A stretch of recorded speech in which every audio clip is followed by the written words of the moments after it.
Welcome back. This is Citi TV. The AFCON Daily Show is our very first episode right here for you. There's no place to be from now to February 11. The only channel to listen, to watch, is Citi TV for you. And this is the place to catch all the updates right from Cote d'Ivoire till February. That's almost like a month. Yes, a month probably. Just watch everything. You can join the conversation. We'll display our WhatsApp text lines in a bit. You can join in on whatever we've discussed so far. But my guest for today, Yahweh Jaminta, Emmanuel Nubo, has joined us. I hope I got your name right. I didn't. Perfect.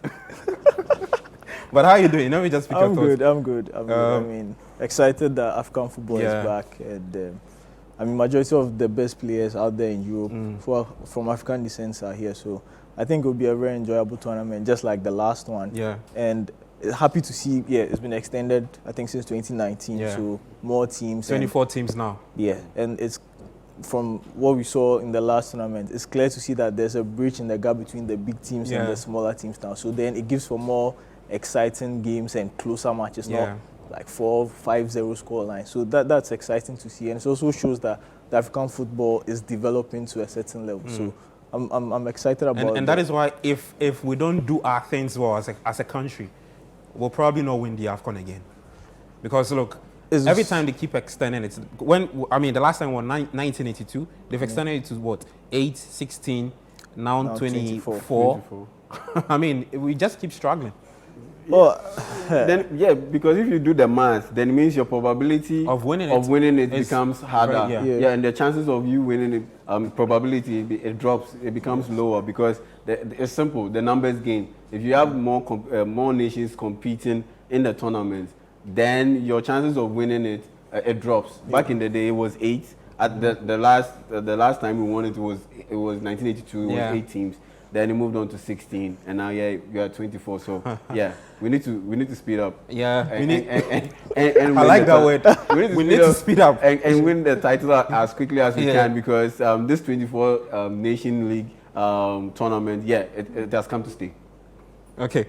Well, I mean, I don't want to laugh, but let's continue with the profiling of the team. We are now at Group C, and we start off with Gambia, the Scorpions. I mean, Gambia have been in the news for all the wrong reasons. Charlie, from boycotting training to returning to Banjul because zero oxygen in the plane, it's not looking good, for example, for Gambia. But that's Gambia for you. Head coach Tom Saintfight. Their star player is Aliou Fadera. AFCON appearance 1. 5 matches, they've won 3, they've drawn 1, they've lost 1. Title 0, CAF rankings 35th there for you. Let me start with Yao on Gambia. Yao, I don't know where to start from, but Gambia are looking like not starting right at the AFCON. Yeah, they have a lot of problems, and it's a shame because the 2021 AFCON, they did so well. They were one of the happy stories of that tournament, and they ended up exiting at the quarterfinal stage, and it was quite an impressive performance because this is a country that had struggled to qualify to the AFCON tournament. Surprisingly, when you look at the fact that this is a country that's pretty much surrounded by Senegal, and they had a lot of players of African descent who were playing for European nations, and they weren't simply able to put it together. And to the extent that they weren't even able to develop their under-17 team that ended up winning the AFCON some years ago when Ghana's very own Osamdodu coached that team. And so seeing them being able to break through at the last AFCON and have them go through what they are going through at this point in time, it decreases their chances of qualifying from the group. And it just makes me sad that they haven't been able to build on what they achieved. And honestly, I wouldn't be surprised if they exit the tournament earlier than because I think it would be a very big feat for them if they even manage to progress out of the group stage and get to the next stage. They'll be treated to a hero's welcome, no doubt about it. Because once money gets into the mix and there are aggrieved parties, it's never a good thing. It's never a good. Ghana, we've had our fair share of money issues, and it's never a good thing. It doesn't ever end well. Okay. Now, next on the list is Cameroon, 5-time AFCON champions, the indomitable Lions. They were the last country to host the last edition in 2021, where the Black Stars exited in the group stage. Yes, head coach Rigobert Song, start player Vincent Aboubakar, AFCON appearance 91 matches, 45 wins, 30 draws, 16 losses. Titles, like I said, 5-time AFCON champions. The last time they won it was 2017. The first time they won it was 1984. They continued 4 years later. Nope, that was some years later, 1988, 2000, 2002, and 2017. No, but let me just speak your thoughts. Cameroon have got the Andre Onana bit. Everything with Rigobert Song, you see there. I mean, I don't know what you think about the Cameroon's chances this time around in Cote d'Ivoire. Well, I mean, judging by the last edition, they finished third, I believe. Yes, I think they were third. Yeah, they got to the semi-final. So, I mean, judging by how they performed in that tournament, you would think that they would also do well. But I mean, from all the rumors that came out from the World Cup, Onana having to leave camp, rendering an apology. We are hearing he wants to play the last game for United, and I think in 24 hours. What, January 14? Yes. And then in about 24, 48 hours, you want to start for your. I think that is not good for team chemistry. That's also not good. It also shows that the coach doesn't really have a stronghold on the team. A lot of people have even questioned his man management skills because normally before a tournament, you want some harmony in camp. You'd want there to be some togetherness and unity so that it also builds up into the play. But now it looks like there are egos and all those things come into play. They're also missing a player like Brian Mbeumo, who was in very good form, so he got injured. And Cameroon, they have this funny way of doing these things. Sometimes the players are not in agreement with the FA headers. The politics. Sometimes it helps. You never know. Let's say, like Italy in 2006 in the World Cup, when there was a scandal and all those things, they tend to perform well.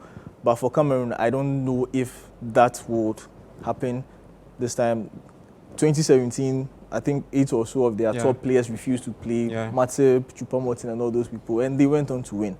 But bulk of those players are still in this team. Ingie is still in the team. Basagog is not in, but Aboubakar is in. So you'd look to see how best can they blend their new players and then the experienced players. But if they don't get their house in order and there isn't some form of togetherness in the camp, and Rigobert Song is not able to stamp his authority on this team, that could create problems. Just like it happened in the World Cup, it could happen again. Okay.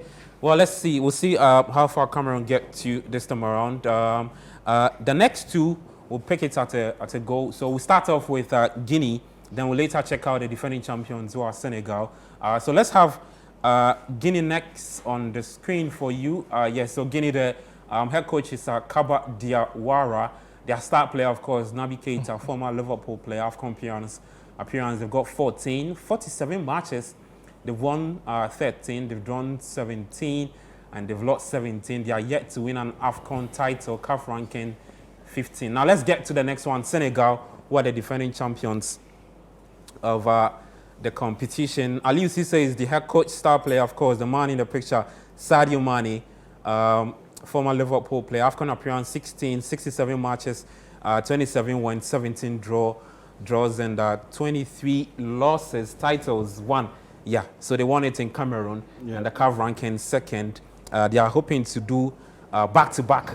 Charlie, that would be big for them, that would be big, because we haven't had back-to-back champions since Egypt. And so, that would really be big for Senegal. And for Gambia, for Guinea, it's funny because you have a team that's heading into a tournament, and one of their players, Sela, he got dropped because they played a game in a friendly game against Brazil, and he exchanged jerseys with Vinicius Junior, and the jerseys got lost in the dressing room, and he accused his teammates of stealing that particular jersey, and he caused a whole lot of rift in that team, and because of that, he got dropped by the coach. And so that's what you have. That's what you have them doing before the start of the competition. But again, at this tournament, that's why I see the South Africa group as the group of death, because the other groups you have just two straightforward favorites to qualify to the next round. And yeah, it's the same for this group. Okay. I see Senegal and Cameroon, despite Cameroon's many issues regarding the Onana situation, qualifying from this group. Okay. So, do you think that I mean, Sadio Mane? How would a lot will be dependent on him to push this team forward? He's left Liverpool to play in the Saudi League. People have questioned the competitiveness of the Saudi League. I don't know what you think Mane can do with this team. Not just him. They've got other players. Who can push this team to do big things in Cote d'Ivoire. He's a made man. I mean, at this point in time, that's what Senegal needed. That there was that bit of jerkiness or hesitancy when it came to they being able to get over the line. Okay. And that you had this boatload of talented players. Every time they weren't able to live up to expectation. And I honestly believe that's what Mali is also struggling with. That they have this group of talented players year in, year out, but for some reason, mentally, their mentality is just not there for them to be able to break through. Now Senegal has made that breakthrough. I don't think Sadio Mane and this group will have any issues being motivated to come out of this group and being able to have another deep run in the tournament. But for Sadio Mane, I think he's fine. As a player, he's fine. The other players, Salah, Ismail Assar and Co, who are also doing well, and it's up to them to be able to step up. Sadio Mane will do his thing. He'll come to the party. They've got lots of experience. Idrissa Gana Gueye, they can count on. Now those guys will do their thing.